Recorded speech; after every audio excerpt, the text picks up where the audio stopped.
ఎన్నో రోజులుగా వాయిదా పడుతున్న తెలంగాణ మంత్రివర్గ విస్తరణ తుది దశకు చేరింది. ఏఐసీసీ పెద్దల పిలుపు మేరకు తెలంగాణ కాంగ్రెస్ నేతలు హుటాహుటిన ఢిల్లీ వెళ్లారు. పీసీసీ చీఫ్ మహేష్ కుమార్ గౌడ్తో పాటుగా CM Revanth Reddy, deputy CM Bhatti Vikramarka, మంత్రి ఉత్తమ్ కుమార్ రెడ్డిలు ఏఐసీసీ జనరల్ సెక్రటరీ కేసీ వేణుగోపాలతో భేటీ అయ్యారు. ఈ చర్చలో మంత్రివర్గ విస్తరణపై తుది నిర్ణయం తీసుకున్నారు.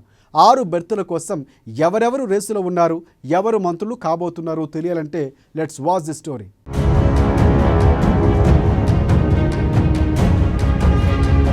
తెలంగాణ కేబినెట్ విస్తరణపై నెలకొన్న ఉత్కంఠకు తెరపడింది. మంత్రివర్గ విస్తరణకు ముహూర్తం ఖరారైనట్లు తెలుస్తోంది. నేడో రేపో ఢిల్లీ పెద్దలతో భేటీ కానున్న తెలంగాణ కాంగ్రెస్ నేతలు మంత్రివర్గ విస్తరణపై చర్చించనున్నారు. పేర్లను ఖరారు చేసిన ఉగాది రోజున మంత్రులతో ప్రమాణ స్వీకారం చేయించాలని సీఎం రేవంత్ రెడ్డి భావిస్తున్నారు. ఇక ఆశావాహులు అటు ఢిల్లీకి ఇటు తెలంగాణ కాంగ్రెస్ పెద్దల చుట్టూ ప్రదర్శనలు చేస్తూ తమకి మంత్రివర్గ విస్తరణలో అవకాశం ఇవ్వాలని వినతి పత్రాలు ఇస్తున్నారు.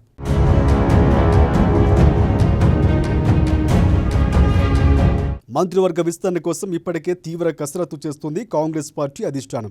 ఉమ్మడి జిల్లాలు, సామాజిక సమీకరణాలు దృష్టిలో పెట్టుకుని మంత్రివర్గ విస్తరణ చేయాలని హస్తం నేతలు భావించారు.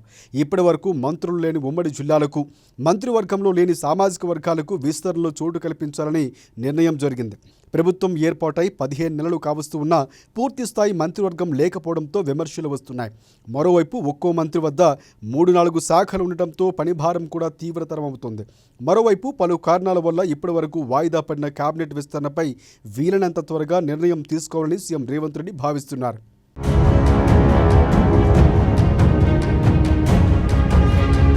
కేబినెట్ విస్తరణ అంశం చర్చకు వచ్చిన ప్రతిసారి మంత్రులుగా ఎవరికి ఛాన్స్ ఉంటుందన్న విషయం హాట్ టాపిక్గా మారుతుంది.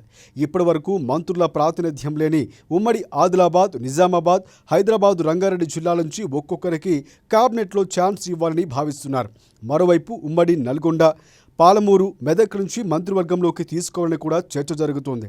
గతంలోనే సీఎం రేవంత్ రెడ్డితో పాటుగా డిప్యూటీ సీఎం భట్టి విక్రమార్క, మంత్రి ఉత్తమ్తో పాటుగా పలువురు రాష్ట్ర పార్టీ నేతల అభిప్రాయాలు తీసుకున్న హైకమాండ్ 6 పేర్లకు గ్రీన్ సిగ్నల్ ఇచ్చినట్లు సమాచారం అందుతోంది.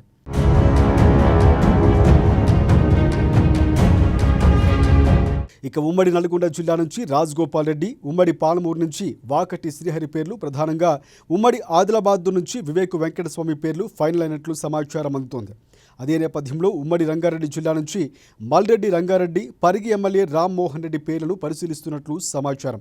ఇక ఉమ్మడి ఆదిలాబాద్ జిల్లాలో ప్రేమ్ సాగర్ రావు పేరు కూడా షార్ట్ లిస్ట్ అయినట్లు తెలుస్తోంది.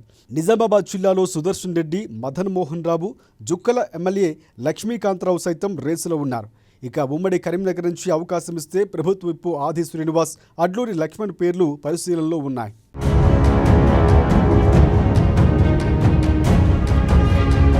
గ్రేటర్ పరిధిలో కాంగ్రెస్ నుంచి గెలుపొందిన కంటోన్మెంట్ ఎమ్మెల్యే శ్రీ గణేష్ పేరు కూడా మంత్రివర్గ విస్తరణలో ఉండే ఛాన్స్ ఉంది. ఆయనతో పాటుగా మైనార్టీ కోట కింద ఎమ్మెల్సీ అమీర్ అలీ ఖాన్ పరిశీలనలో ఉన్నట్లు సమాచారం. ఇక తాజాగా ఎమ్మెల్సీ అయిన విజయశాంతిని క్యాబినెట్లోకి తీసుకుంటే ఎలా ఉంటుందనే అంశంపై కూడా ప్రధానంగా చర్చ నడుస్తోంది.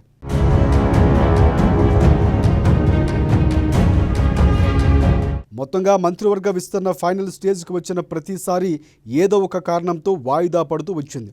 ఇక దీనిపై 1-2 రోజుల్లో స్పష్టత రాబోతుంది. ఉగాదికి అటు ఇటుగా కొత్త మంత్రులతో ప్రమాణ స్వీకారం చేయించనున్నారు. ఇక కేబినెట్లోకి రానున్న కొత్త మంత్రులు ఎవరో చూడాలి మరి.